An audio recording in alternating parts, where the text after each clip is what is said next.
Friends, shall we start? A couple of so motus and then question answers.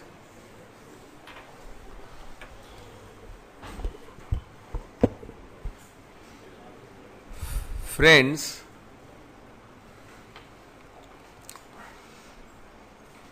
there are a number of issues which reflect, establish how this government has a genetic predisposition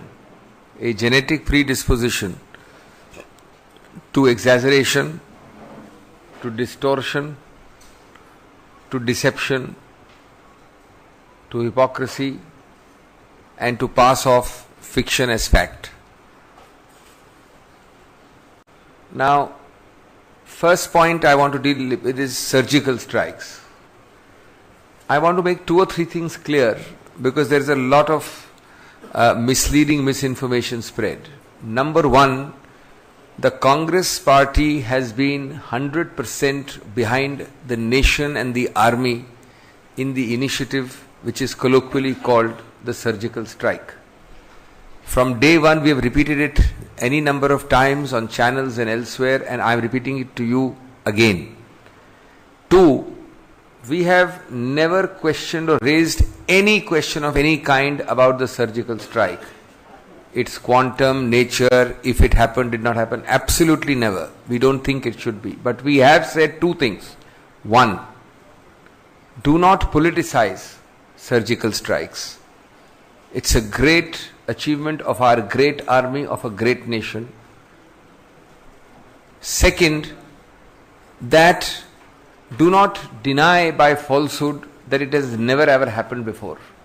It's good you did it. It's good we support you in it. But be magnanimous and gracious enough to say that this is not the first time this country has conducted surgical strikes, although under the policy then in operation, strategy required silence. We are not blaming you for not having silence, but we are only saying acknowledge it.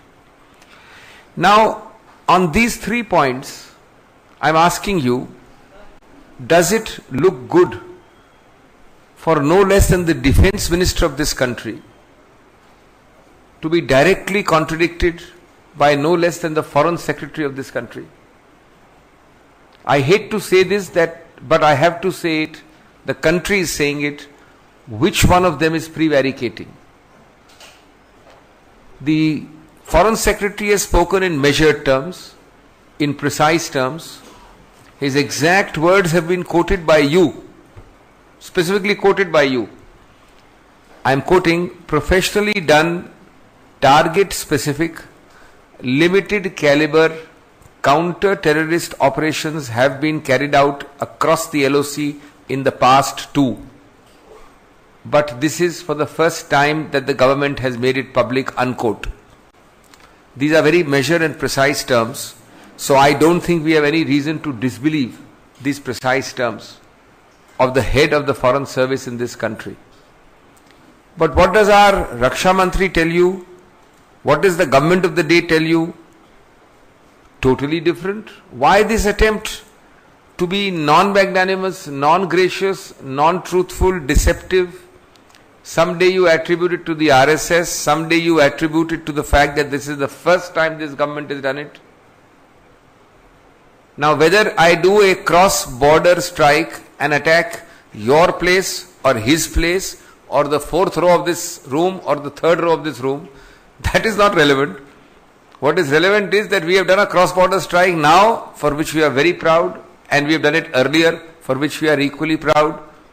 Maybe the policy then required restraint and silence.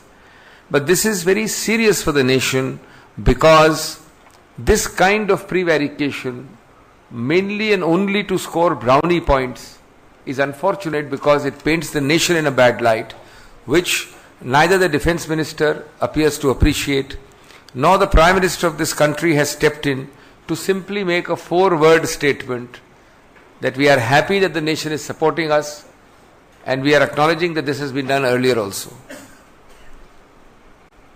Of course, it's a different matter that when we said these 2 caveats, don't politicize it, let it be known that others have done it. The Prime Minister joins us in saying don't politicize it, but every day under his nose it is being politicized. He himself talks of Israel, he himself links Dashera, he himself goes to Lucknow and links the issue and does not ever say directly or indirectly with his eloquent silence to deal with the posters dotting the countryside in Uttar Pradesh.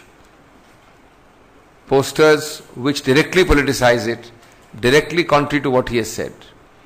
But therefore, friends, ये अत्यंत गंभीर मुद्दा है जो इतने गौरवशाली गणतंत्र को थोड़ा धूमिल करता है सिर्फ इस सरकार की संकीर्णता के कारण, इस सरकार के एक ऐसे रुख द्वारा जिसमें वो सत्य बोलने से हिचकिचाते हैं, अतिशयोक्ति में माहिर हैं, एक आंतरिक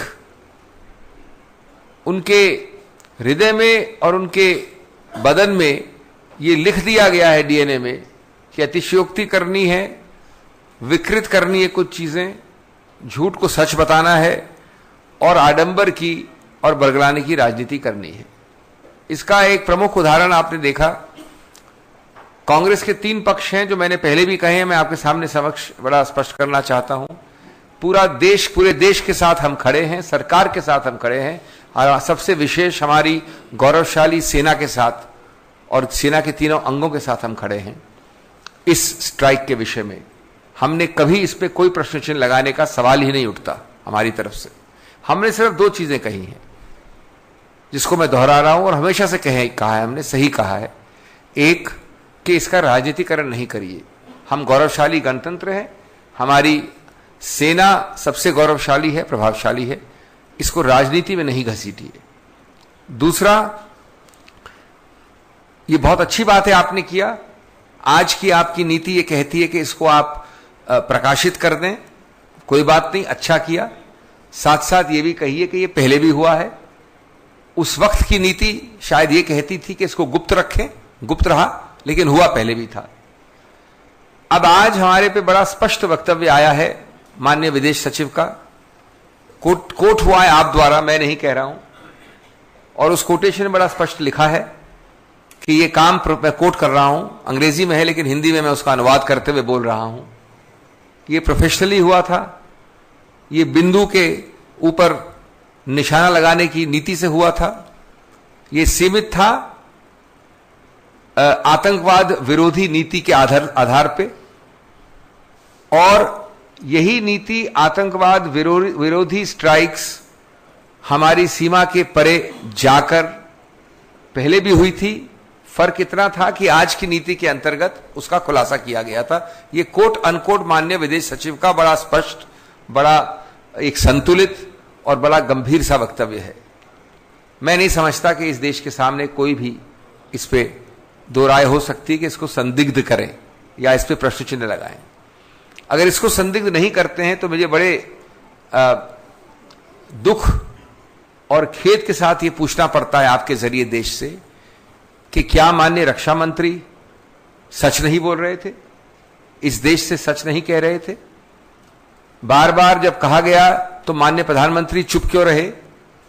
4 शब्द चाहिए थे बोलने को कि हमें गर्व है और हम बहुत संतुष्ट हैं कि देश हमारा समर्थन कर रहा है, कांग्रेस हमारी समर्थन कर रही है। साथ साथ हम ये कह दें कि पहले कांग्रेस काल में और कालों में भी हुआ है ये, लेकिन उस वक्त की नीति के अंतर्गत इसका खुलासा नहीं हुआ है। इतना ही कहने की आवश्यकता थी। कभी माननीय रक्षा मंत्री बात करते हैं आरएसएस की, कभी छप्पे से छाती की, कभी झुटलाते हैं, नकारते हैं, स्पष्ट कहते हैं कि इस प्रकार की स्ट्राइक पहले नहीं हुई, जो सीधा 180 डिग्री विपरीत है आपके विदेश सचिव के। अब हम जानते हैं कि कल परसों इसके और स्पष्टीकरण आएंगे। जब कोई असत्य प्रकाशित होता है तो उसको स्पष्टीकरण द्वारा एक हार्मनी लाई जाती है उस वक्तव्यों में, लेकिन उससे क्या आप इस देश की गौरवशाली इमेज को धूमिल नहीं कर रहे हैं एक ऐसे मुद्दे में जिसमें हमने आपको इतना समर्थन दिया है? यह है पहला मुद्दा। दूसरा मित्रों, मैं और भी ज्यादा खेद के साथ ये कहना पड़ेगा हमें कि व्यापम में आपने देखा कि कितनी बार, कितने समय बाद, कितने विलंब के बाद रोते घसीटते पीटते उच्चतम न्यायालय में आकर कहा गया कि सीबीआई की इंक्वायरी करो, कई वर्षों बाद। और लाखों करोड़ों, लाखों तो उसमें एंट्रेंस एग्जाम की पुस्तिकाएं थी और हजारों करोड़ों रुपयों का इन्वॉल्वमेंट था। विभिन्न अलग अलग प्रदेशों में मृत्यु हुई। आज कोई उससे खास कम छोटा एक नया स्कैम सामने नहीं आया है सरदार सरोवर के विषय में। मध्य प्रदेश से है वापस, उस प्रदेश को बहुत चमकने वाली प्रतिष्ठा देने के लिए इस प्रकार का एक स्कैम एक और आया है व्यापम के बाद।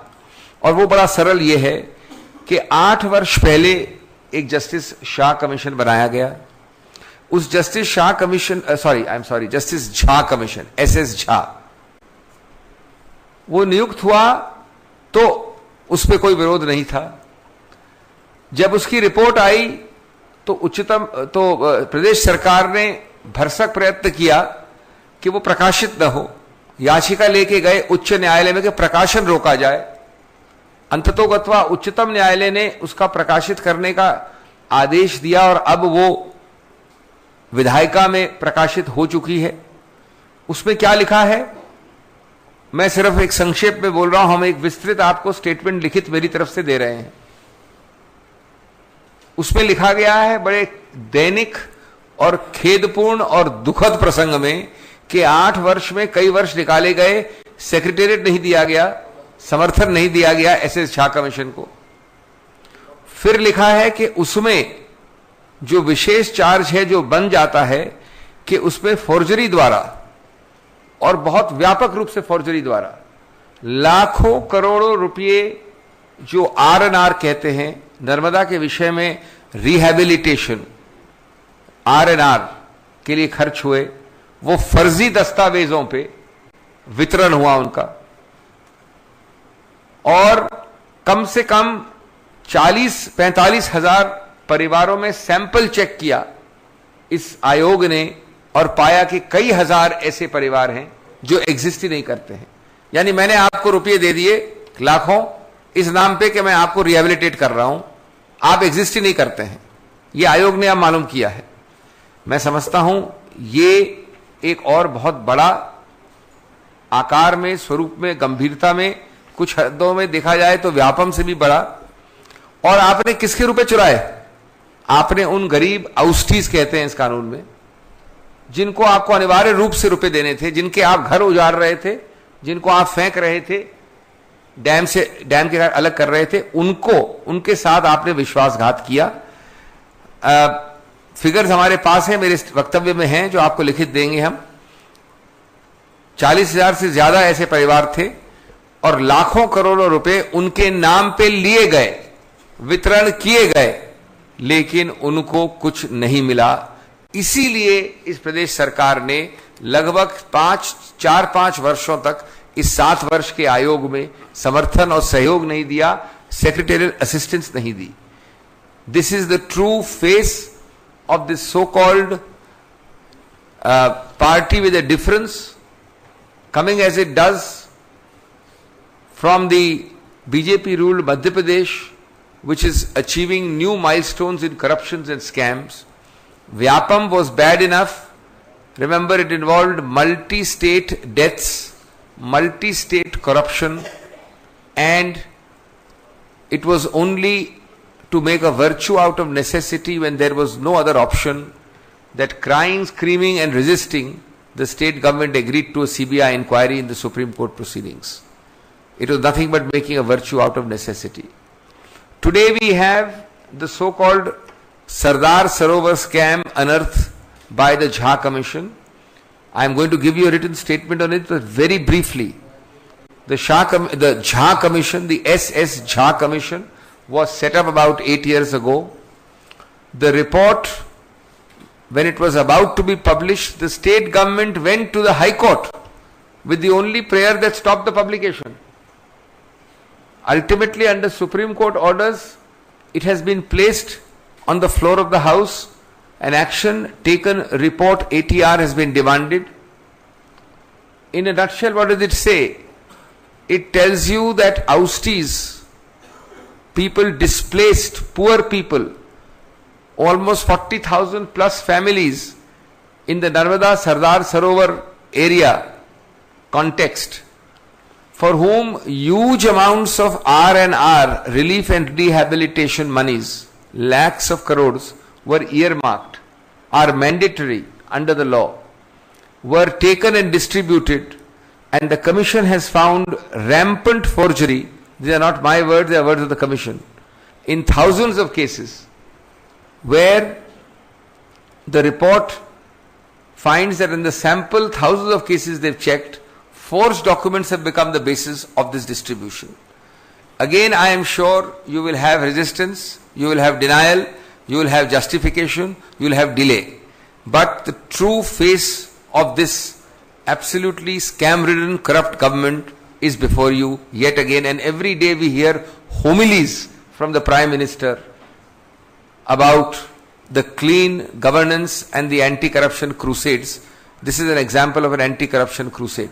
You remove the word anti and you'll get your answer.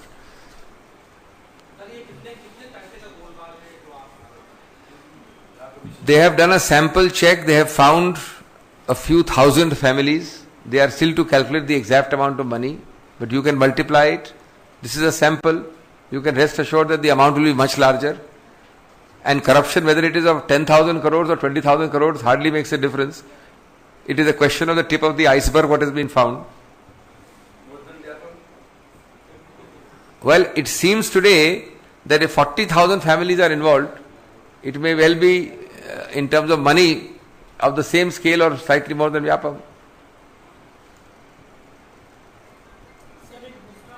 And remember, the government opposed the release of the report. It's a different matter that the court ordered the release. Obviously, they have something to hide. Sorry.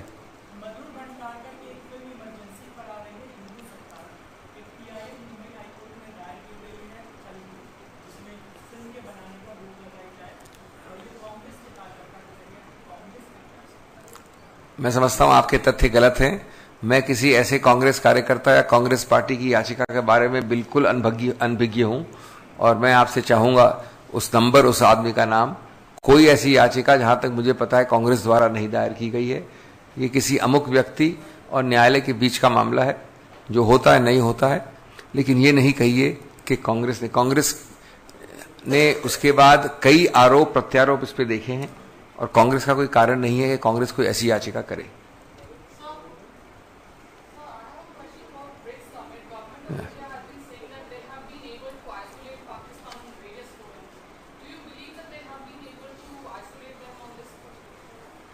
Well, I think it's important. We are the happiest and the proudest if you have something in the interest of India. But we are sad when self-congratulatory pats on the back, self-congratulatory, chest thumping, press blitzkrieg takes the place of solid achievement.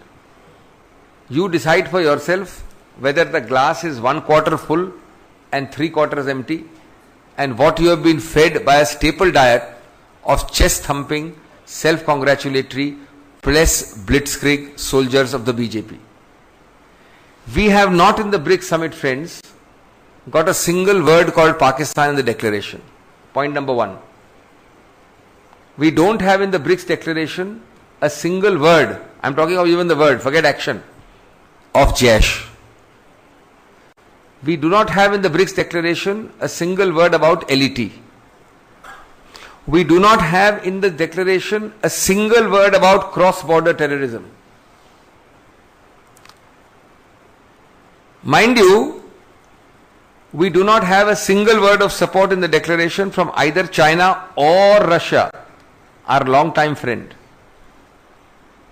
Number 6, we do have in past BRICS, and I've got 6 past BRICS statements, we have specific reference to Afghanistan, we have specific reference to Boko Haram, to Syrian authorities, etc. But most importantly, friends, we have specific reference in today's 2016 BRICS declaration to Jabhat al-Nusra, which is supposed to be Al-Qaeda's proxy. We have specific reference to several other threatening organizations which threaten China and Russia. But India, those who threaten India have found no place. What are we chest thumping about? Lastly, friends, seventhly, the Prime Minister says in his speech that Prime Minister Narendra Modi said, I am quoting him in BRICS, he said, I quote, the states agreed that those who nurture, shelter, support and sponsor such forces of violence and terror are as much a threat to us as the terrorists themselves, unquote. This is a very mild statement, doesn't name anybody. But none of these words are reflected in the declaration. There are no words even nurture, shelter or sponsor. I've already told you there is nothing of Jaish, nothing of LET, nothing of cross-border, nothing of Pakistan. So, let us keep our balance. Let us be sober. Let us realize the glass, if it is 1/4 full, let us be very happy. But let us also be sad that it appears to be 3/4 empty. And all amount of self-congratulatory press blitzkrieg will not change that. मित्रों, मैं संक्षेप में बता दूं आपको कि ये महत्वपूर्ण मुद्दा इसलिए है कि आप कितना भी अपने आप को बधाई दे दें, कितने भी आप 56 इंच छाती के बारे में बात कर लें और कितना भी आप दिन प्रतिदिन प्रेस के आधार पे देश को ये बताएं कि कितनी बड़ी भारी विजय हुई है ब्रिक्स वाले वक्तव्य या घोषणा में भारत के हक में, मैं आपसे विनम्र निवेदन करता हूं, आप सरकार हैं, आप रख दीजिए सामने देश के और प्रेस के जरिए देश निर्णय करेगा कि क्या ग्लास 1/4 भरी है और 3/4 खाली है या उससे विपरीत सही है। मैं संक्षेप में आपको बोल रहा हूं कि कुछ भी इस डिक्लेरेशन में नंबर 1 क्रॉस बॉर्डर शब्द का इस्तेमाल नहीं हुआ है, नंबर 2 पाकिस्तान का इस्तेमाल नहीं हुआ है शब्द का, नंबर 3 जैश का इस्तेमाल नहीं हुआ है शब्द का, नंबर 4 LET का इस्तेमाल नहीं हुआ है शब्द का, नंबर 5 इसी 2016 वाले ब्रिक्स में जबात अल नसरा जो पाकिस्तान, जो चाइना और रूस के लिए थोड़ा एक धमकी है, थ्रेट है, उसका नाम इस्तेमाल हुआ है। पुराने ब्रिक्स के मेरे पास सब वक्तव्य में लेके आया हूं, किसी में अफगानिस्तान का जिक्र हुआ है, किसी में बोको हराम का हुआ है, 2014 में ब्राजील में जो हुई थी ब्रिक्स उसमें बोको हराम का हुआ है। सीरियन सरकार के समर्थन में रूस ने अपना पैराग्राफ लगाया था 2014 में, अफगानिस्तान का जिक्र 2013-14 दोनों में विस्तार से हुआ है। तो भारत ने क्या इसमें ऐसा बड़ा डिलीवरेबल मिला जिसके लिए माननीय प्रधानमंत्री आपको बार बार ये बता रहे हैं। मैं समझता हूं कि, और जैसा मैंने कहा आपको, ये जो शब्द है कि जो लोग नर्चर, शेल्टर, सपोर्ट और स्पॉन्सर करते हैं, ये माननीय प्रधानमंत्री ने कहा हमें वक्तव्य में, लेकिन अगर आप जाके देखें ब्रिक्स वाले वक्तव्य को तो ये शब्द नर्चर, शेल्टर और स्पॉन्सर कहीं नहीं है। तो हमें संदर्भ और संतुलन रखना आवश्यक है, नहीं तो हम देश को नहीं बरगला सकते। I am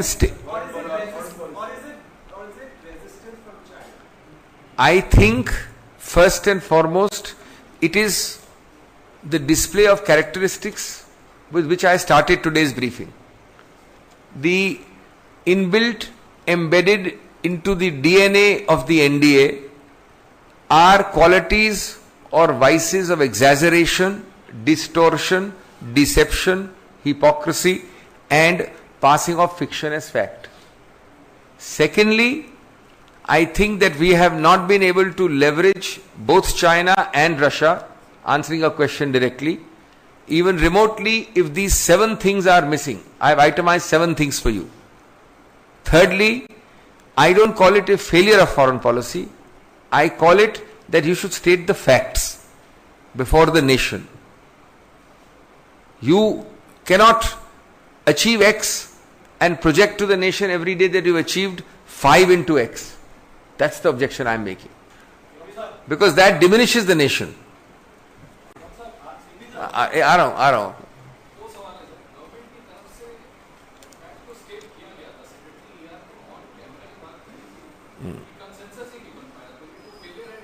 बिल्कुल सही कह रहे हैं आप कि इस सेक्रेटरी ने कहा ना, ये सरकार ने क्या कहा, माननीय प्रधानमंत्री ने क्या कहा, हर दिन आपने टीवी पे क्या देखा. देखिए, हमारी ब्यूरोक्रेसी एक अलग है, उसको एक अलग चीज समझिए आप. राजनीतिक हमारे जो मास्टर्स हैं, उन्होंने बार बार ये प्रयत्न किया ऑप्टिक्स के साथ, आप लोगों के जरिए, कि ब्रिक्स जैसा कभी पहले सम्मेलन हुआ नहीं. हमने आइसोलेट कर दिया पाकिस्तान को और एक भारी डिप्लोमेटिक विजय ली. अब मैं डिप्लोमेसी की तो उसको विजय किसी हालत पे नहीं मानता, लेकिन मैं कोई आक्षेप जहां तक हमारी ब्यूरोक्रेसी उस पर नहीं लगा रहा हूं. मैं ये अतिशयोक्ति वाले जो आपकी आदत है, जो आपकी बरगलाने की आदत है, उस पर आक्षेप लगा रहा हूं. हाँ,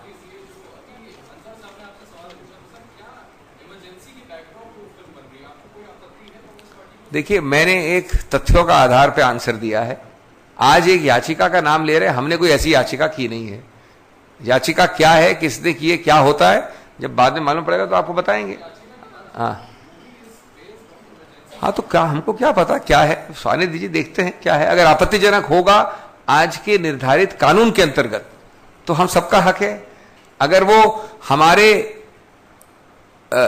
स्वतंत्र विचार के विरुद्ध है, लेकिन फिर भी कानून के 4 दायरे के अंदर है, तो हम कांग्रेस से कम उसमें कभी आपत्ति नहीं की है. हम आपसे असहमत हो सकते हैं, लेकिन कानून के दायरे में है कि नहीं, ये देखना है. एक मिनट. हाँ.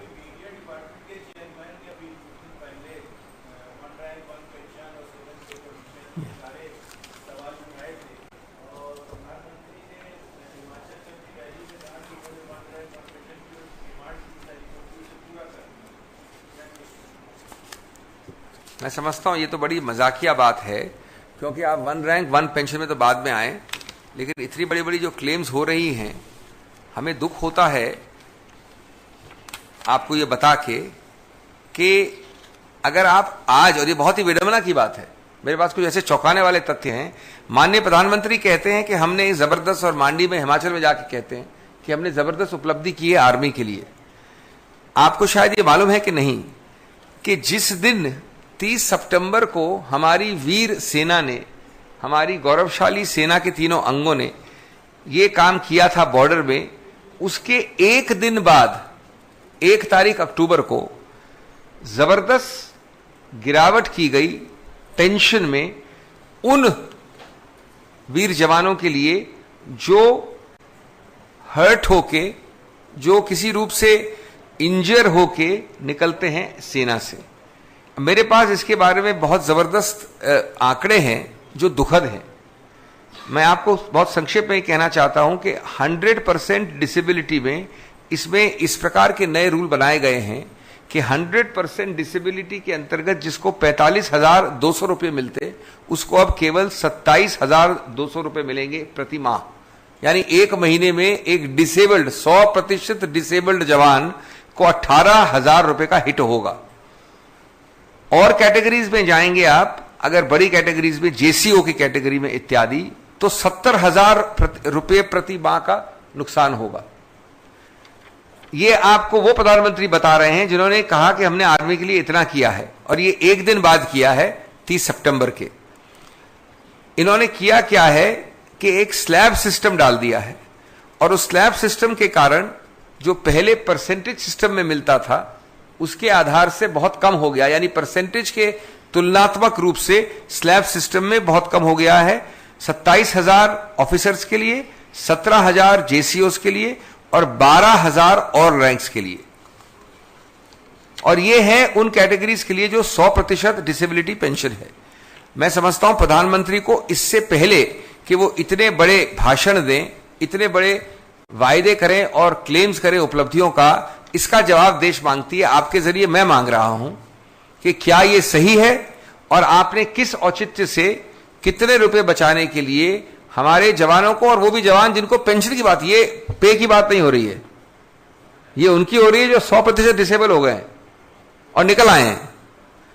जहां तक और ओआरओपी का सवाल है, मैं समझता हूं ये बड़ी विचित्र बात है मांडी में माननीय प्रधानमंत्री ये बोलते हैं भूलते हुए कि पूरी नीति ओआरओपी की हमने घोषित की, पूरा उसको कार्यान्वित करने की शुरुआत हमने की। तब तक सरकार बदल गई।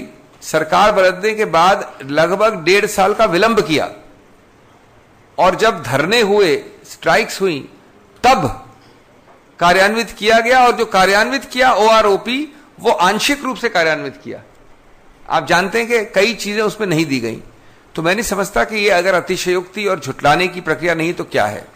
I will very briefly say in English, I know it's been long but just a minute.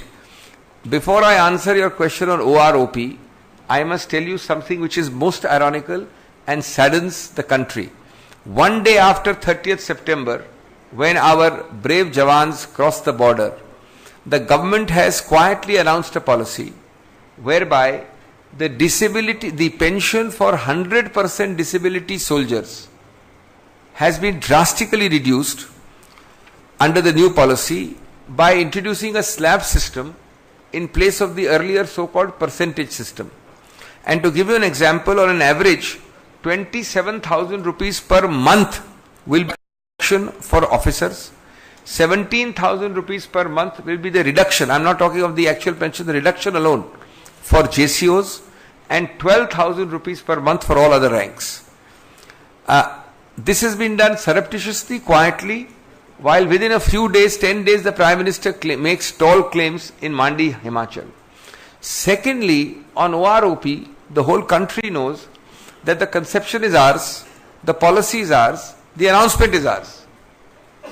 It was started under implementation, but the government changed. From 2014 to almost the end of 2015 or middle of 2015, the new government soft-pedaled it. The whole world knows of the open war between the Finance Ministry and the Defence Ministry on OROP. The Finance Ministry resisted OROP as claimed, as desired, tooth and nail. Belatedly, OROP was granted in 2015. The complaint thereafter has, that too after a lot of dharnas, lot of obstructions, lot of protests. The issue after that has been that what has been granted is still alleged by almost all sections of the armed forces to be partial and fragmentary. That's the real truth. But of course, this government, as I said, its genetic DNA of the NDA is exaggeration, falsehood and distortion.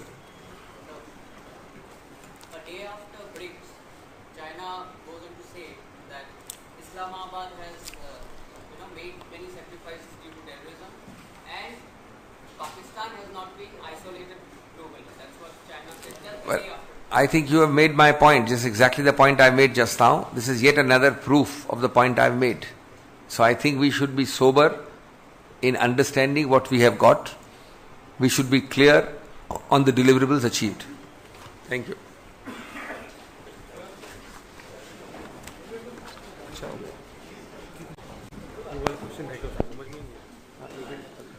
Coverage कैसे होगा वो है, बाकी तो वो तो अच्छे से दिया तो जल्दी निकाल दिया, अच्छा बहुत हो गया, लेकिन वो कवरेज की बात है, कवरेज तो